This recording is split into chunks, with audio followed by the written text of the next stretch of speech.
Olá, tudo bem? Seja bem-vindo, seja bem-vinda. Eu sou Alexandre Dourado. Estarei falando hoje sobre análise de discurso de língua francesa dentro da proposta do pesquisador Michel Pechet. Apenas abordarei algumas noções básicas, apenas introdutórias, a fim de ser didático, para que você possa ser auxiliado por esse conhecimento que será passado a partir de agora. A análise de discurso de língua francesa surgiu aí no final da década de 50, por conta justamente da crise do estruturalismo, ou seja, a linguística sendo questionada a partir do momento que compreendeu-se que a sintática, a semântica, ela não explicaria sobre as suas relações históricas e sociais das quais foram produzidas. Daí surgiu, no final da década de 1950, a análise de discurso para que pudesse explicar não o conteúdo, mas sim o discurso sendo como efeito ideológico. Para compreendermos isso, nós iremos passar para os próximos slides. Tudo bem. Vamos a alguns fundamentos aí da análise de discurso. A análise de discurso é um campo da linguística e da comunicação especializado em analisar construções ideológicas presentes no discurso, né? O discurso, muitas pessoas podem interpretar que é apenas uma fala, quando alguém fala no palanque ou na imprensa. Não. O discurso, ele não é apenas proferido pela fala, mas pela escrita, pelas imagens. Se você vê, por exemplo, um jornal escrito, um jornal impresso, ele produz um discurso. Uma revista produz um discurso. Um site noticioso que você vá fazer uma leitura produz também um discurso. E as imagens inseridas ali, junto àqueles textos, né, que são discursivos, uma imagem fotográfica também é discursivo, ou seja, o discurso pode ser proferido pela fala, escrita e imagens. Discurso é um ato de produzir sentidos. E aí, a análise de discurso é muito utilizada para analisar o que está sendo construído pelo discurso, ou seja, os processos nas quais os discursos venham a surgir. Quais são os efeitos ideológicos, que interpretações esse discurso, determinado discurso, pode produzir aos seus leitores, né? E sendo que os leitores podem não compreender quais os efeitos ideológicos que estão subjacentes àquele discurso. A análise do discurso é fundamentada aí por três áreas, né? O Michel Pechet, ele, para realizar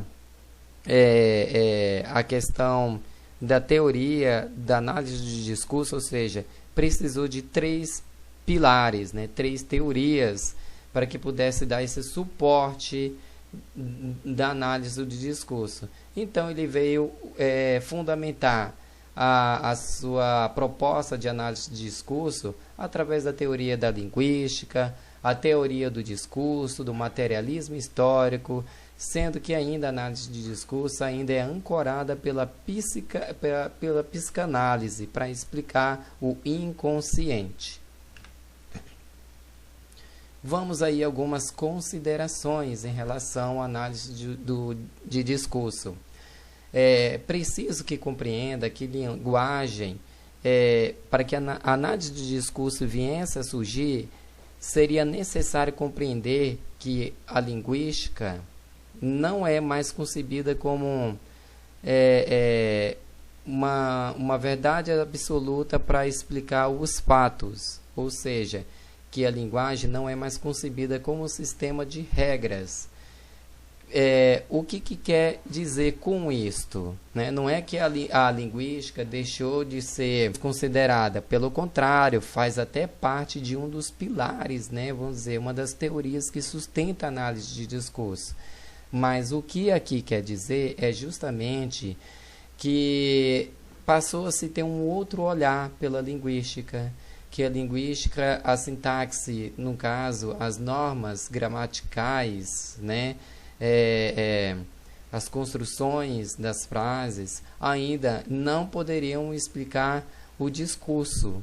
E o objeto de estudo deixa de ser a frase e passa a ser justamente o discurso. Então, a análise de discurso, ela não se trata de análise de conteúdo do autor, de quem produziu um conteúdo, mas em quais condições históricas e sociais que determinam o sujeito a produzir o discurso. Quem produz o discurso produz efeitos de sentidos, produz interpretações, produz significações, representações que irão surtir efeitos durante essa produção, essa atividade discursiva. Bom, como eu falei anteriormente, reforço novamente as fundamentações teóricas da análise de discurso o materialismo histórico como uma teoria das formações sociais, inclusive a ideologia, a linguística, que ela pode contribuir para a análise de discurso, compreender os mecanismos sintáticos e dos processos de enunciação, e que não bastaria apenas os sintáticos e dos processos de enunciação para se entender, ou então para entender melhor que existe a relação histórica e social que constitui o discurso. Bom, e aí nós temos a teoria do discurso como determinação histórica, como acabei de falar, dos processos semânticos ou dos processos discursivos. A teoria do discurso vai justamente dar esse apoio teórico fundamental para explicar que todo discurso tem sua relação com a história. E aí nós temos a psicanálise. A psicanálise, nesse caso, ele vai entrar dentro dos conceitos do Michel Pechet, justamente para explicar o inconsciente funcionando no sujeito quando ele produz o discurso, né? Ou seja, o sujeito é afetado pelo inconsciente. E aí a Eni Orlandi, em sua obra, ela vai dizer o seguinte: o sujeito que se coloca como tendo sua opacidade, ele não é transparente nem para si. O que quer dizer isso? O sujeito produz o seu discurso, mas para ele não é transparente de que seu discurso advém de condições históricas e sociais. E iremos explicar isso melhor. Pois bem, nós temos aí o sentido produzido no discurso. Para o sujeito não está claro, óbvio ou transparente. Como eu acabei de falar, o sujeito ele vai produzir o discurso. O sujeito na qual a análise de discurso irá se referir não é o sujeito da gramática normativa, não é o sujeito da psicanálise. O sujeito em que se refere a análise de discurso é sobre o sujeito que produz o discurso, o sujeito que produz interpretações, que cria significações, dá efeitos para que possa realizar as representações. O sujeito é quem produz o discurso e as significações dentro do discurso. Ficou claro? Só que para este sujeito não é transparente de que o seu dizer advém de outros discursos, tá? Vamos dar o exemplo aí para ficar bem didático para você, de uma situação que eu observei durante uma concorrência para a presidência da República, e o candidato Aécio Neves era o pré-candidato à presidência da República. E aí, na ocasião, estou usando esse exemplo, gente, para ficar didático para você, tá? Não estou aqui para defender nem A, nem B, nada disso. É só para te exemplificar, justamente para tornar bem claro o que eu estou querendo esclarecer para você sobre a análise de discurso. Pois bem, voltando. Vamos imaginar, aliás, naquela ocasião em que o Aécio Neves era o pré-candidato à presidência da República, ele proferia no seu dizer de que não existia uma rigorosidade para punir os adolescentes que cometiam crimes hediondos. Então, o Aécio Neves, naquela ocasião, defendia a menoridade, ou seja, de 18 para 16 anos. Uma pessoa que cometesse crime, ela perderia a menoridade e, assim, ela tendo 16 anos, já poderia responder judicialmente. E aí, naquela ocasião da histórica e social das eleições do Brasil, né, muitas pessoas se filiaram a esse discurso. Por exemplo, eu até assisti uma entrevista na época dessas eleições que uma delegada havia defendido também a menoridade, né, do crime. O adolescente cometeu um crime, perderia a sua condição e responderia aos 16 anos judicialmente pelo crime que cometeu. Não vamos analisar aqui o conteúdo. A análise do discurso não vem analisar o conteúdo, mas sim como os processos discursivos funcionam. Como é que os processos discursivos funcionam neste exemplo que eu acabei de mostrar a você? Nós podemos ver um sujeito que defendeu a questão da menoridade de 18 para 16 anos, mas esse discurso da delegada, ela é um efeito ideológico que advém de outros discursos de determinada conjuntura histórica e social.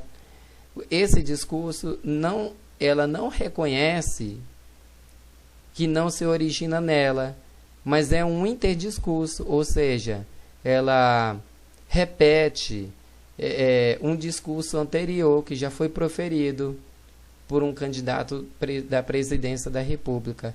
Nota, então, com este exemplo que eu dei, que não está o sentido para essa delegada, não está claro, óbvio, que o discurso dela não é dela própria, não se origina nela.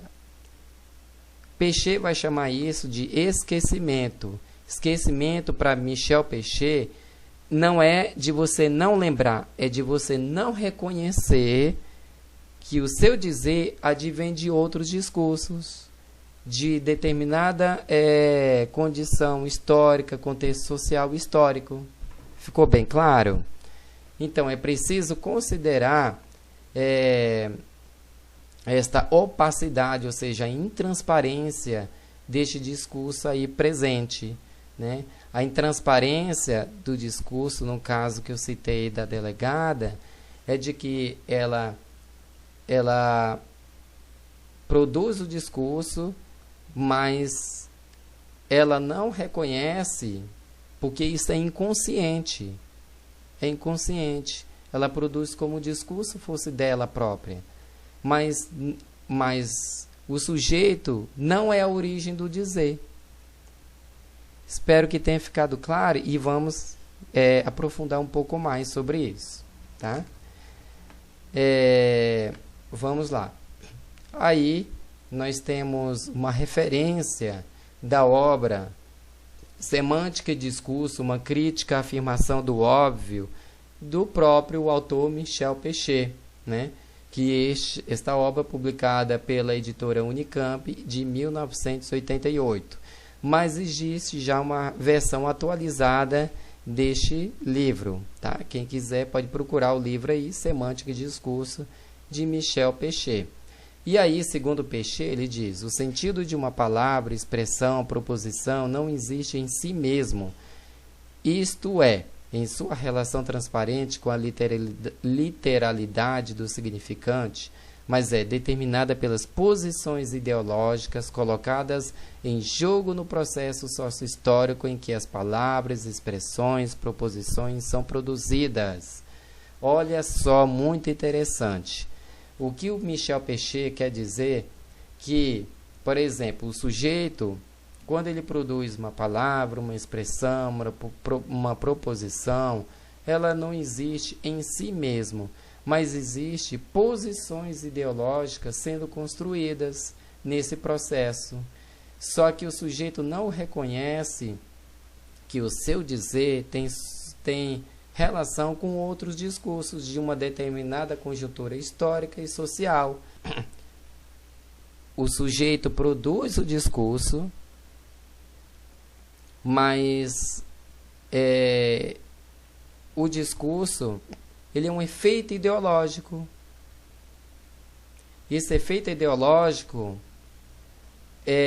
advém de determinada conjuntura social e histórica. O sujeito vai produzir o seu discurso, ele vai sustentar sua posição, mas que esta posição que ela toma tem uma referência, que é uma referência histórica e social, a qual Peixe vai chamar de formação ideológica, né?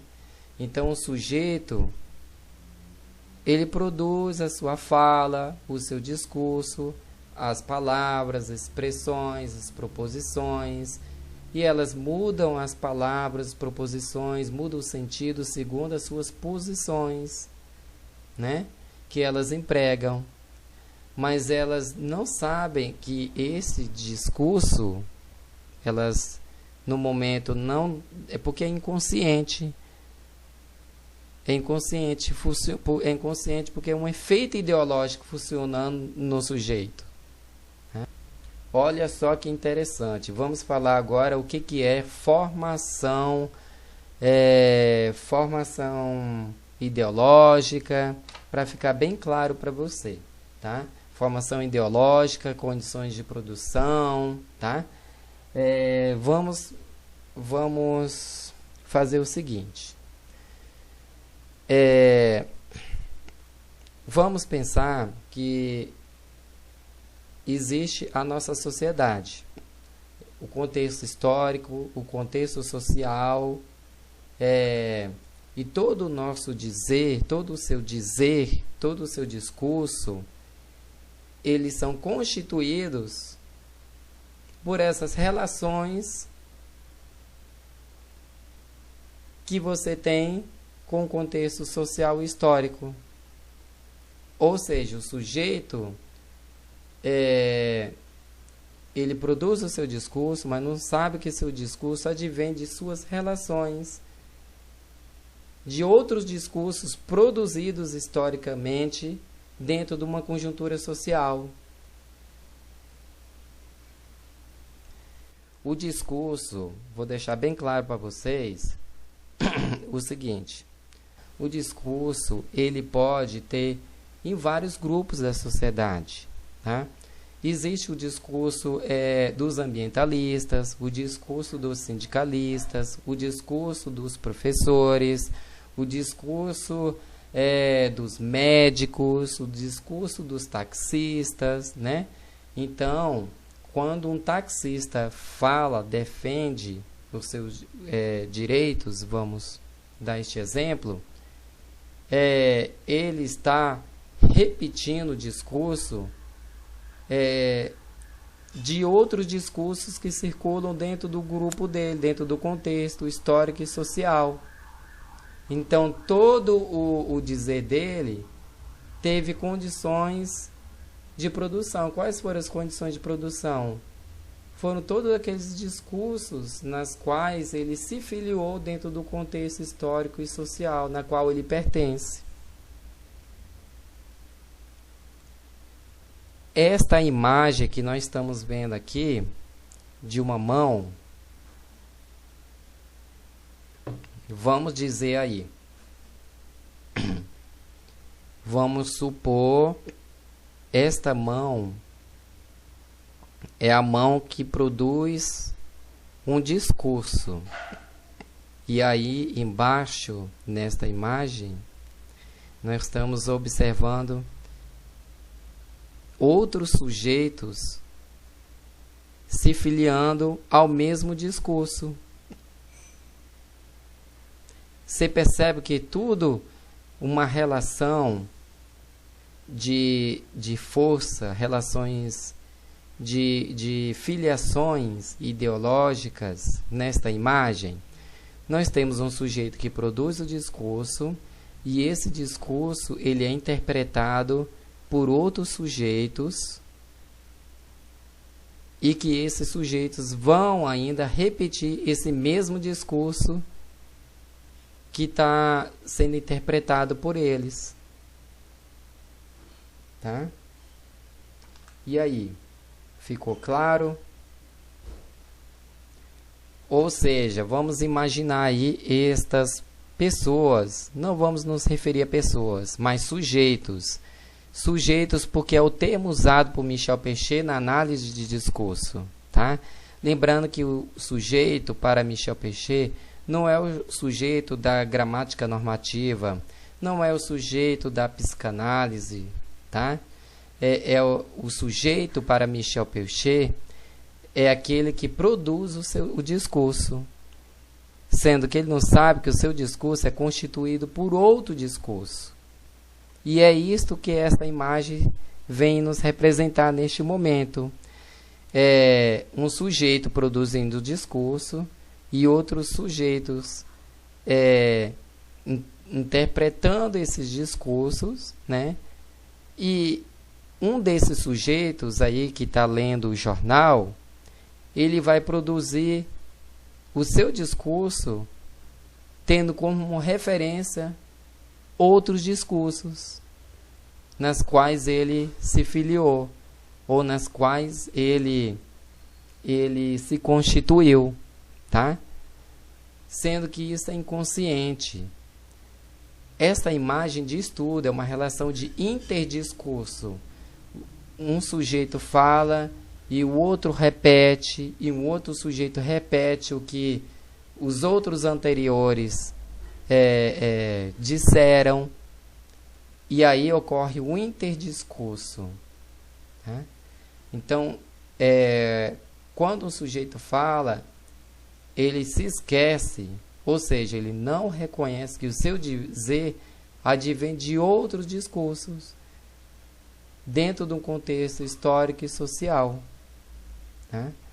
E aí, o sujeito é afetado por coerções que interferem em seu modo de agir. E aí, ficou claro? Pois bem. Então, temos aí uma tríade: língua, sujeito e história na constituição do discurso. E por tratar-se de uma materialidade linguística e histórica, o discurso é o observatório das relações aí que estão permeando entre a língua e a ideologia. O discurso aí, no caso, ele vai funcionar como um material simbólico, ou seja, nós estamos vendo um autor produzindo o seu discurso, e aí existe um material simbólico que é a janela para o estudo do funcionamento dos mecanismos da produção de sentido na qual nós estamos buscando, que é justamente compreender como esses processos funcionam, em que condições de produção, ou seja, as condições de produção, que as relações históricas e sociais, que o sujeito produz o seu discurso. Tá? Pois bem, espero ter esclarecido e muito obrigado pela sua atenção e espero ter contribuído com você. Dúvidas? Deixa aí nos comentários. Críticas que sejam bem construtivas, deixam também aí nos comentários abaixo. Tudo bem? Um forte abraço a você e uma boa semana.